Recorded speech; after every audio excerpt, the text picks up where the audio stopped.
نبی پاک صلی اللہ علیہ وسلم کا ارادہ نہیں تھا جنگ کا، حضور جنگ کے لیے نہیں نکلے تھے۔ قریش اس طرح کرتے تھے کہ مسلمانوں کے قافلے لوٹ لیتے تھے، لوٹ مار کرتے کرتے مدینے کی سرحد تک وہ آ جایا کرتے تھے۔ ایک قافلہ ابو سفیان لے کے جا رہے تھے تجارت کے لیے، تو اس میں سارے کافروں کا مال شامل تھا۔ ایک قافلہ جایا کرتا تھا، سارے اپنا اپنا مال شامل کر دیتے تھے۔ تو جو کہ یہ مسلمانوں کو ستاتے تھے، تو آج حضور علیہ السلام نے ارادہ کرم کیا کہ ان کے قافلے کو ہم نے بھی روکنا ہے، تاکہ ان کو اس بات کا احساس ہو کہ اس طرح نہیں کرنا چاہیے۔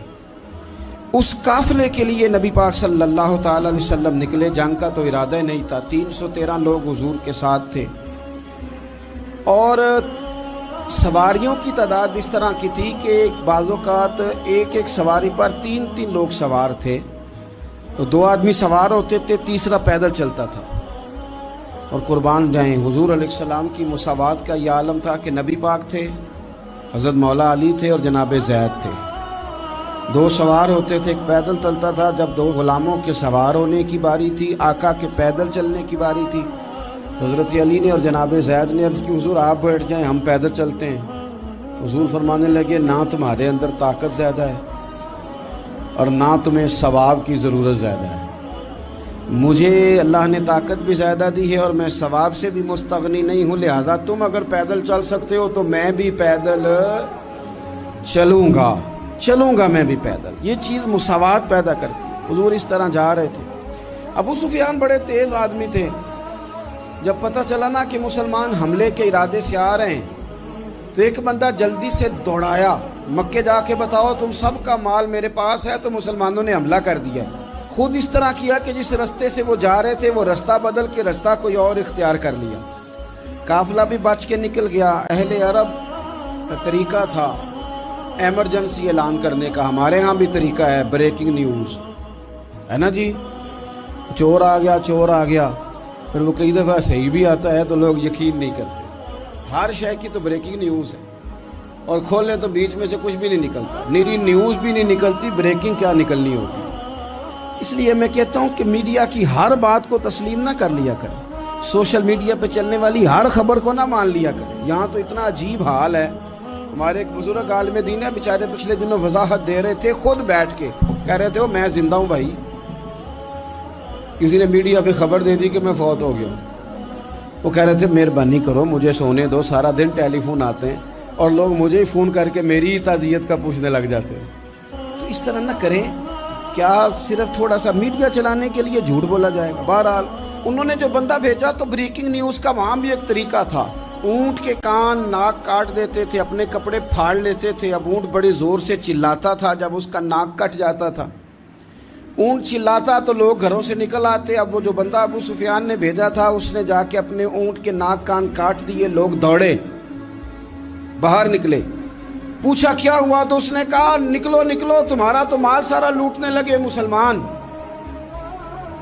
ابو سفیان بچ کے نکل گئے تھے، انہوں نے پیغام بھی دیا کہ میں بچ کے آ گیا ہوں، اب آنے کی ضرورت نہیں۔ لیکن انسان کو جو چیز سب سے زیادہ پستی میں لے جاتی ہے وہ اس کا تکبر ہوتا ہے۔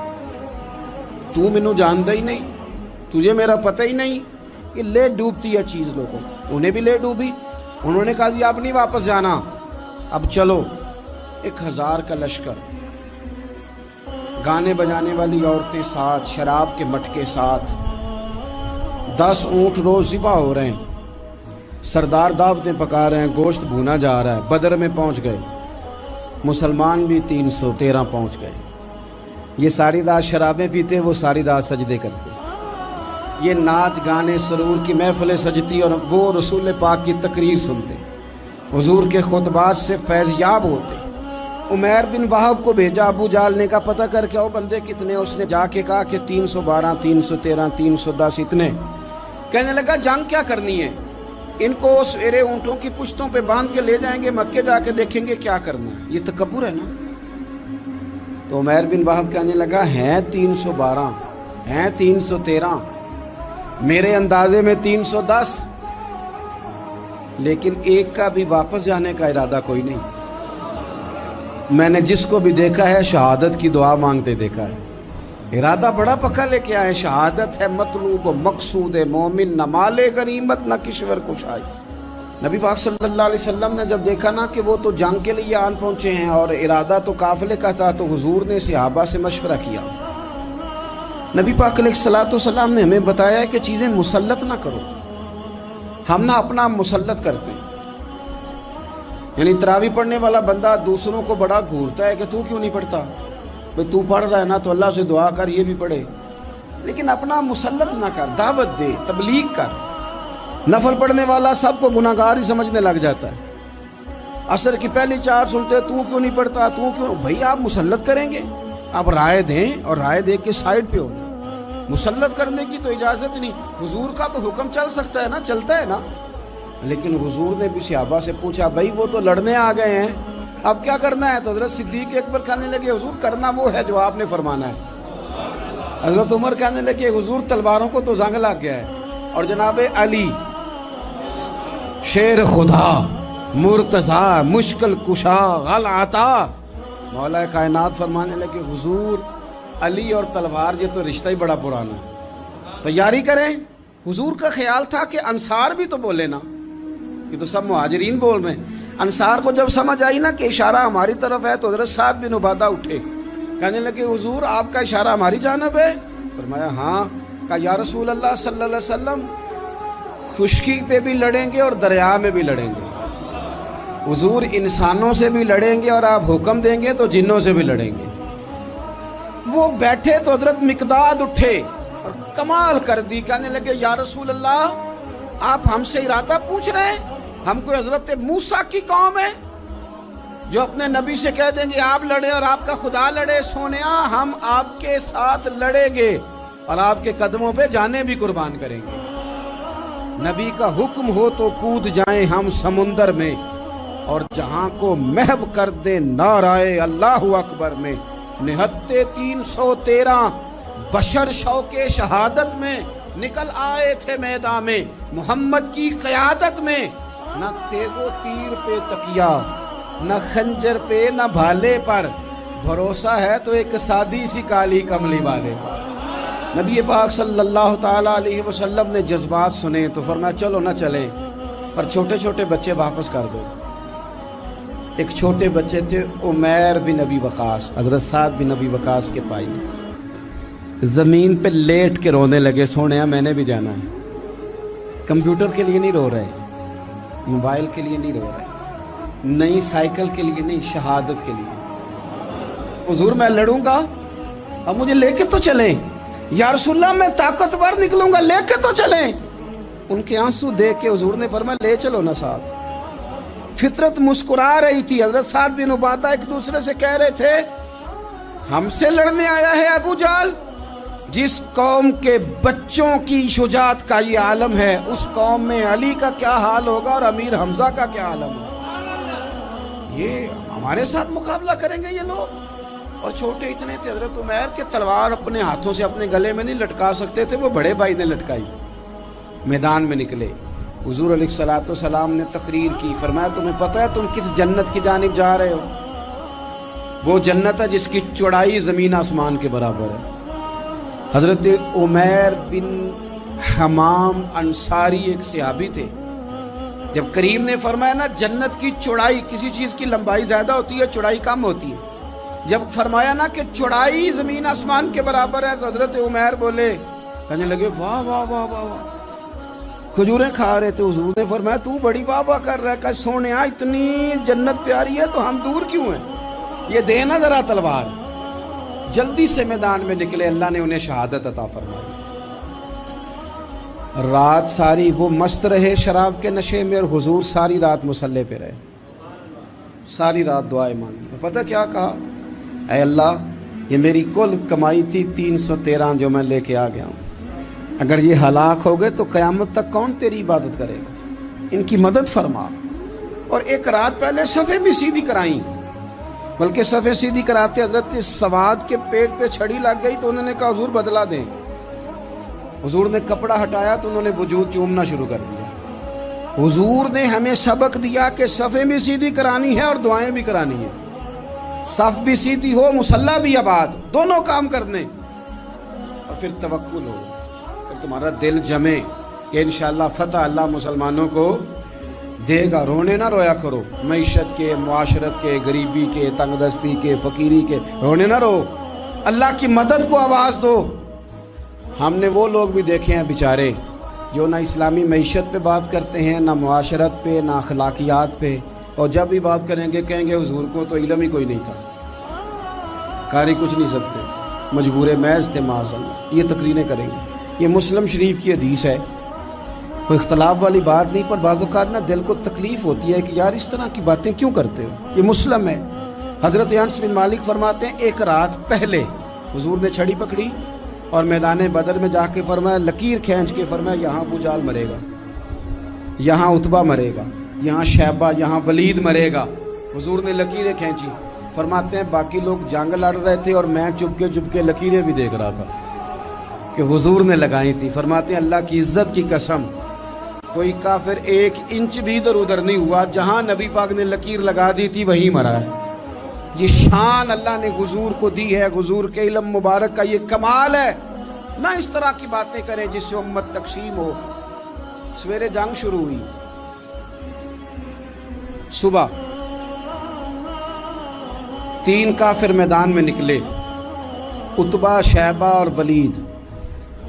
3 انصاری مسلمانوں کی جانب سے مقابلے میں نکلے, لیکن وہ تکبر جو ہوتا ہے نا وہ جان چھوڑتا نہیں.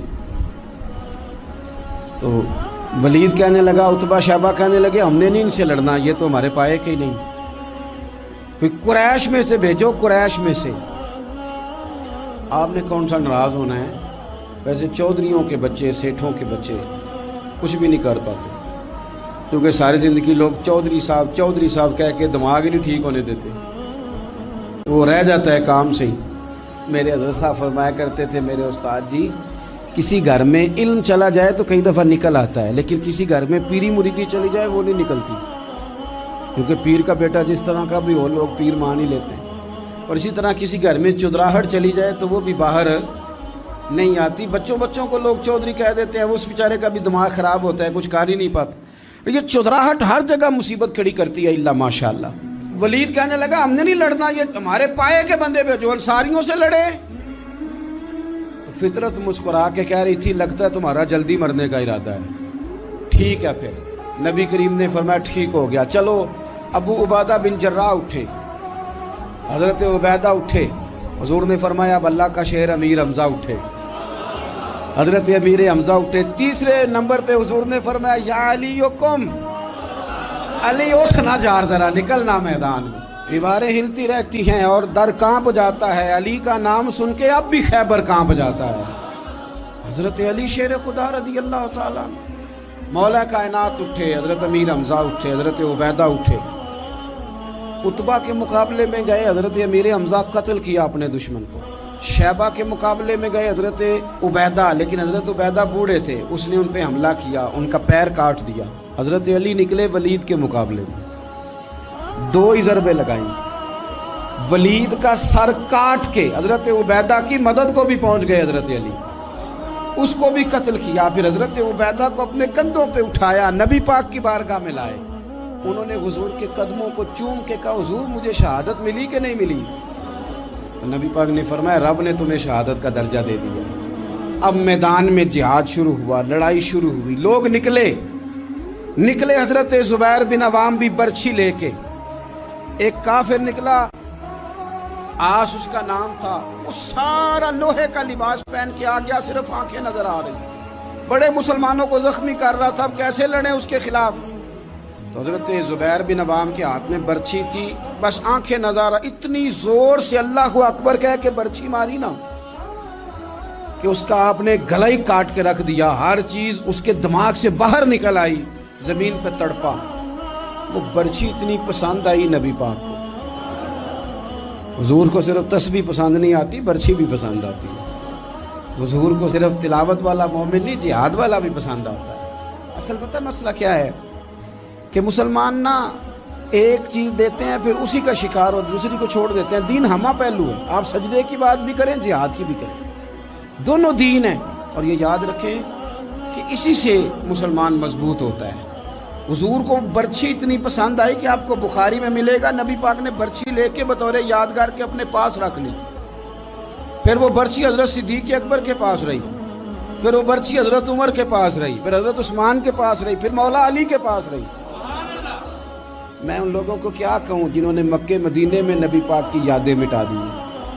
سونے نے تو صحابہ کی یادگار تلواریں بھی سنبھال کے رکھی، اور تم نے حضور نے جس کنویں سے پانی پیا تھا وہ کنواں ختم کر دیا، تم نے جہاں حضور نے غسل کیا تھا وہ جگہ ختم کر دی۔ کیا بات کرتے ہو صاحب، وہ جگہیں تو ہمارے لیے چومنے کے لائق تھیں اور آنے والی نسل کو وہاں عقیدت کے پھول برسانے تھے۔ تم نے کیا سلوک کیا؟ جنگ آگے بڑھی، تلواریں چمکی، 2 چھوٹے بچے۔ او نوجوانوں، خدا را واپس لوٹو اپنے دین کی طرف، 2 چھوٹے بچے، اور یہ اس طرح کے لفظ ہیں، مجھے کہہ لینے دو وہ دیسی تھے، مجھے کہہ لینے دو پینڈو تھے۔ وہ 2 بچے آ کے حضرت عبد الرحمن ابن عوف سے پوچھتے ہیں، کہتے ہیں چاچا جی ابو جہل کدھر ہے؟ یہ لفظ ہیں حدیث میں، چاچا جی، چاچو کدھر ہے ابو جہل؟ تو کہتے ہیں میں نے ہاسکے کا پتر، تم نے کیا کہنا ہے؟ تو چھوٹے والے کو باتیں بھی صحیح نہیں کرنے آتی تھی، کہنے لگا چاچا اسے مارنا ہے۔ کہا کیوں مارنا ہے؟ کہا اس لیے کہ ہم نے سنا ہے وہ ہمارے نبی کو برا کہتا ہے معاذ اللہ۔ کہا تم اگر نام مار سکے تو چھوٹا کہہ رہا ہے، کہتا نام مار سکے تو مریں گے تو صحیح نا حضور کے نام پہ۔ حفیظ جلندری کہتے ہیں وہ کہہ رہا تھا مریں گے یا ماریں گے اس ناری کو، سنا ہے گالیاں دیتا ہے وہ محبوب باری کو، معاذ اللہ حضور کو برا کہتا ہے۔ میدان میں آئے دونوں، زور زور سے تلواریں ماری، گھوڑے سے گرا لیا ابو جہل کو۔ حضرت معاذ جو تھے بڑے والے، ان کا بازو کٹ گیا، تھوڑا سا گوشت سا لٹک رہا تھا۔ یہ نرم و نازک بچے ہمارے، یہ میدانوں میں کام کریں گے؟ جن کو تھکاوٹ ہوتی ہے، جو پیناڈال کی گولی کھا کے سوتے ہیں رات کو، بازو لٹک رہا تھا۔ حضرت معاذ نے اس پر اپنا پیر رکھا، جھٹکا دے کے اتار دیا۔ حضرت عبداللہ ابن مسعود کو کہا، انہوں نے گردن کاٹ دی ابو جہل کی۔ دونوں تلواریں لے کے حضور کے پاس گئے۔ چھوٹا کہتا ہے حضور میں نے مارا ہے، بڑا کہتا ہے حضور میں نے مارا۔ کہتا ہے نہیں تو پیچھے تھا، میں نے مارا ہے۔ وہ کہتے نہیں تو بعد میں آیا تھا، میں نے مارا ہے۔ فرمایا تلواریں دکھاؤ نا۔ جب تلواریں دکھائیں تو حضور فرمانے لگے تم دونوں نہیں مارا ہے، برابر کا ثواب ہے۔ جس کا بازو کٹا تھا کریم رسول نے فرمایا ادھر لا نا بازو۔ وہ بازو لائے، حضور نے اسی جگہ رکھ کے نا دوبارہ لعاب دہن لگایا۔ حضرت معاذ حضرت عثمان غنی کے زمانے تک موجود رہے۔ فرماتے ہیں کٹنے سے پہلے طاقت کم تھی، جب حضور نے جوڑا ہے تو طاقت پہلے سے زیادہ ہو گئی ہے، پہلے سے زیادہ ہو گئی ہے طاقت۔